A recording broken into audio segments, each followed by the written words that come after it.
There's no problem that you really need to solve, Harry, that's out there. You need to solve this internal problem that you have with the woman that you married. She is the whole reason for your misery, for all of the problems that you have. The whole world can see that. And no amount of trying to gaslight people and tell people we're happy, I'm happy for my wife is going to change your situation. I mean, Meghan is making this man or putting him in a deeper hole.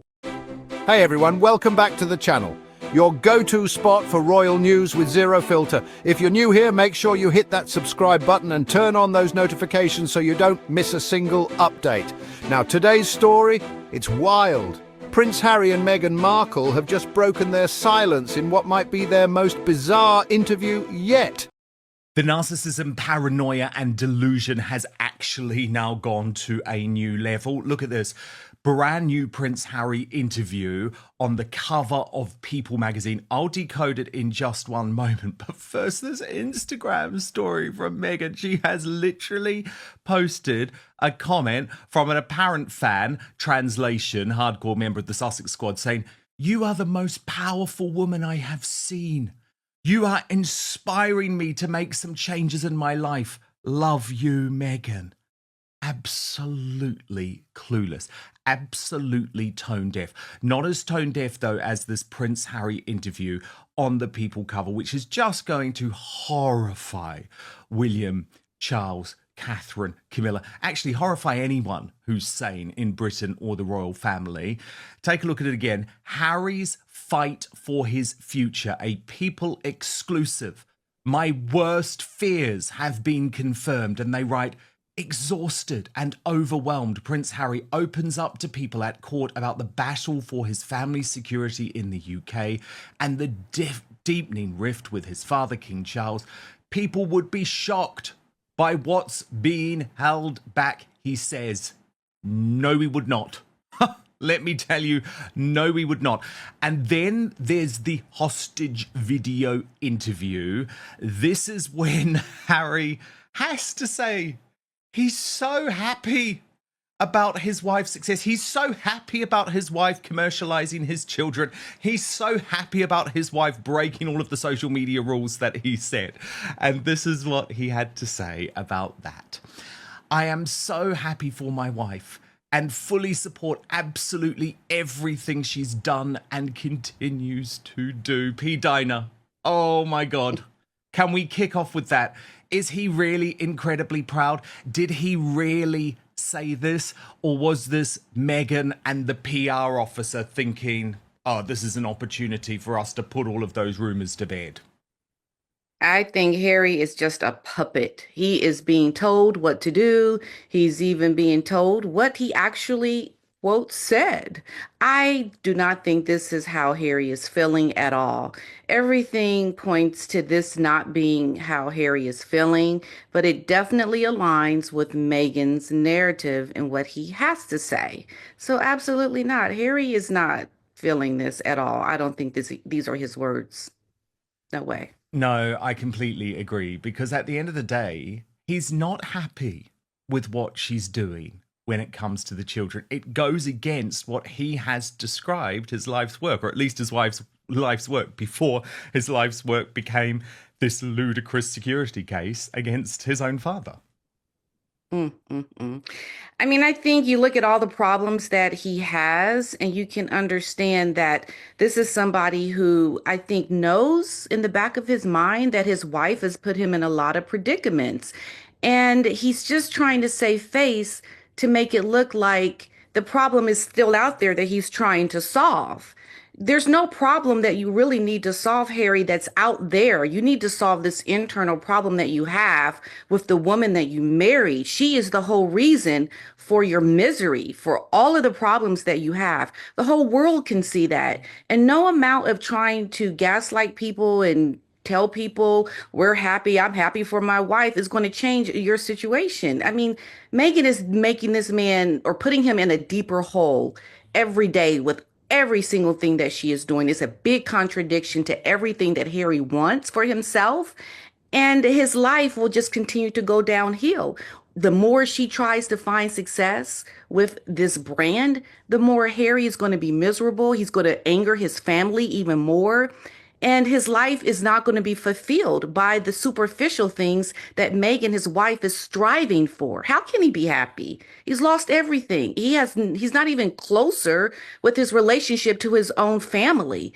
How is this good for you that your wife is doing this and trying to brand herself to be this success and you're supposedly happy about it, but yet your whole life is crumbling before the world's eyes? Directly responding to the rumors swirling around their marriage. And trust me, things got real intense. Fast. So here's the context. For weeks now, tabloids and so-called insiders have been pushing this narrative Harry and Meghan on the brink of divorce. We've seen the headlines: secret separations, therapy ultimatums, even claims Meghan's been rebranding solo. Naturally, royal watchers went into overdrive. It makes no sense. We get it. We understand it. Harry just hasn't picked up on it yet. He doesn't understand the position he really is in right now because he needs to start making some moves and some changes real quick. It's going to get even worse for him. But P. Dina, I mean, he's married the most powerful woman in the world. What I actually love about both of these PR stunts is it proves everything we've been saying. I'll get to the People article in full because it absolutely proves everything I've been saying for a number of months. William and Charles are just ignoring him. They don't want anything to do with him.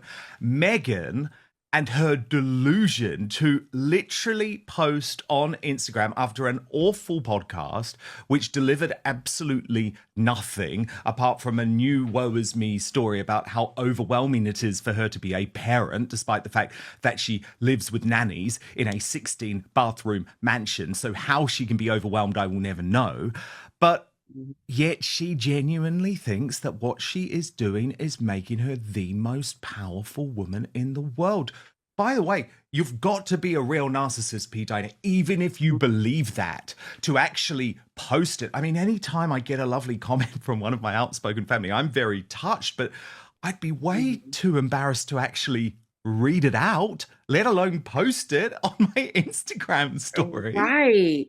I mean, she has no Yeah, shame, and it's does about she? power as well. That's what I love, P. Dina. The Yeah. most powerful woman in the world. Not the nicest, not the most kind, the most powerful. And actually, that's what this has always been about, P. Dina. Power Mhm. at all costs. Right. The power, and the more she tries to get this power, the less her husband is holding on to any semblance of any power that he would have had as a prince. I mean, he's so depleted from everything that she's trying to get. And, like, is this really the real meaning of life for you, for your wife to have this power? And Harry is fighting for his relationships with his family. Dan, I think about what happened with Harry and his mother when she passed away and how he just didn't want to take that last phone call from his mother. And, the clock is ticking. I mean, that's the reality. Harry is in a position where it's going to be similar to what he experienced with his late mother. He is not going to have these last moments with his own father. I believe because of what's happening now in his relationship with his father. Well, It's indeed. going And to be actually, P. Dina, on that note, let's get to this People magazine interview / exclusive, and then you can respond as we go along because it okay. absolutely confirms that.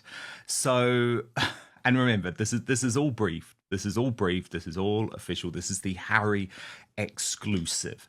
And it says Harry's calls and letters to his father remain unanswered, leaving him in the dark about the king's health. The emotional distance between father and son has only widened. Their last face-to-face meeting was a brief 30-minute encounter in February 2024, shortly after Charles 76 publicly revealed his cancer diagnosis. Queen Camilla was present, and there have been no father-son conversations since. I don't think there is any rapprochement, a source close to the palace tells People in this week's issue. Nothing has changed. And then came the experts, body language analysts, former royal aides, even random podcasters weighing in on every eyebrow raise and awkward pause. One takeaway stood out. This interview wasn't just about shutting down divorce rumors. It was a warning shot to the press, to the palace, and maybe even to each other. Adds another source, they are distant. Though Harry has become a familiar figure in Britain's courtrooms fighting back against the UK tabloid press with unyielding resolve, the case to restore his state-funded official security, which was stripped from him in 2020 after he and Meghan Markle stepped back from royal duties, has always mattered the most, he told People as he left London's Royal Courts of Justice on April the 9th. I mean, he's a child, isn't he, P. Diner? He's an absolute child, because actually what matters most is whatever is right in front of him. And so the tabloid thing doesn't matter most now, because I'm really embarrassed about that. I had to settle. Actually, I was all just talk. So now we're led to believe that what matters most is this case versus his father's government. Yes, so I think Harry is just a confused child, like you were saying. I think he is in a position now, he doesn't know if he's coming or going. He is a mental wreck. I think he is living a very chaotic, stressful, unclear, very disoriented life, and he can't seem to make concrete decisions that matter. He's in a position that he's trying to please, I don't know, Meghan still, or just listening to her run things and then still trying to get something back from his previous life. It to me is quite sad, Dan, to see him going through this. Now, I'm not feeling sorry for him. I don't think that he should be forgiven for anything. He's made choices. He has to, lie in the bed that he made, but I think we're seeing somebody who is on the verge of a huge, huge breakdown in a sense. So I think this is why it just doesn't make sense, because he is in a position that he's just not clear on. And you think the human psyche would help him to kind of get it together and, okay, let's make a good choice and let's do the right thing. But I think you can't have both worlds merged together. It's one or the other, and he doesn't want to choose one or the other. He wants to just have what he wants, and that's everything. Well, of course, So and that's this always is what why he's wanted. I mean, the irony with this case, P. Diner, is it was the exact reason why his father, why his brother, why loads of close advisors who had his best interests at heart advised him not to exit, to take the deal. Yeah. It's why, P. Diner, they spent 2 years trying to find an arrangement that Harry and Meghan would be happy with. So, for example, they considered, what about 6 months in South Africa, 6 months in the UK? What about being Governor General of Australia? What about some type of ceremonial position in Canada? They bent over backwards. So are Harry and Meghan stronger than ever? Or desperately trying to convince us they are? That's the million-dollar question, and while the interview may not have cleared the air, it definitely stirred the pot. Let me know in the comments what you think. Was this a power move or a PR meltdown? To ensure that Harry remained protected, that he remained in the tent. And it was him and Meghan who said no, because what did they want? They wanted the greenback, they wanted the moolah. That's what it's all about. But let's get back to the article, because actually what you're saying is definitely true. There is despair from Harry's side, because another source with close palace ties pushes back, and this is even though this is in the pro-Harry article, saying a distinction between personal life and official duties could have been made, but things have been febrile for a while. No kidding. And then it goes on to talk about his relationship with Prince William, who People reports has also not responded to calls or messages from Harry. And it says, while Harry still hopes for reconciliation, trust remains a major hurdle. The fallout from Spare, Harry's candid memoir that exposed private conversations and long-held tensions, continues to weigh heavily on their relationship. At the same time, and this is where the delusion comes in, P. Diner, this is Harry's true delusion, Harry wants Archie and Lilibet to connect with their UK roots, experience their heritage, and build relationships with extended family. Now, that is truly nuts, P. Diner, given that the most recent case of Harry falling out with his extended family was cutting off Princess Eugenie, who'd tried to be a bridge between the royals and Montecito because she happened to be on an afternoon out with Piers Morgan and his wife. But first, the reason you're watching this show is that it's becoming increasingly difficult to trust mainstream media or the so-called fact checkers who claim to determine which facts are true. I mean, good God, there's so much reason for that. The debate over free speech, the Brexit controversy, how Trump and other politicians challenging the status quo are portrayed. Oh, and what about trans extremism, which has just finally been shot down by the UK Supreme Court?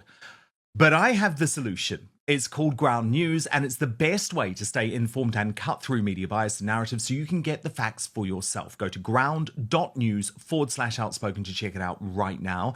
Let me show you this incredible website and app in action. So let's look at that speech by US Vice President J.D. Vance. This was to the Munich Security Conference. Oh my God, I loved it. He tore into European governments. It's actually been the speech of the year. Can I just say, and a speech that will be remembered for the ages. What Ground News does is collate all 361 sources covering the story and then instantly show how it is being covered, but broken down by whether the organizations lean to the left or the right. This is called the bias distribution service. Then if you scroll down, you can see every article about the topic broken down by the political position and the ownership of the publication. So like in this case, Newsmax, GB News were pretty fair and accurate. However, the likes of the HuffPost and the Independent just went totally off the boardwalk when it came to this. What's more, Ground News gets to know you personally, providing you with the news stories you're interested in, but also analysing your own biases. So my favourite feature is actually something called their blind spot feed. Now, what this does is surface upwards of 20 stories every single day. But these are stories that you may well not be hearing about because of the corruption of the mainstream media. Now, the fact you're watching Outspoken means I know you love the news, you just don't trust the legacy media. Neither do I. But what Ground News has done is give me the tools to understand the truth about what is really going on in the world. I love the app. I love the website. It's now the only way I read the news, and I don't have to rely on the MSM bias to define the truth for me. I can just see it myself at ground.news/outspoken.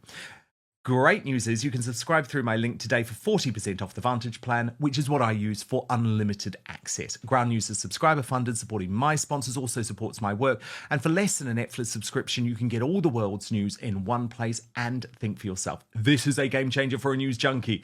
Ground.news/outspoken. And hey, if you love a little royal tea with your truth bombs, make sure you subscribe right now. More exclusives, deep dives, and spicy takes coming soon. Thanks for watching. I'll catch you in the next one.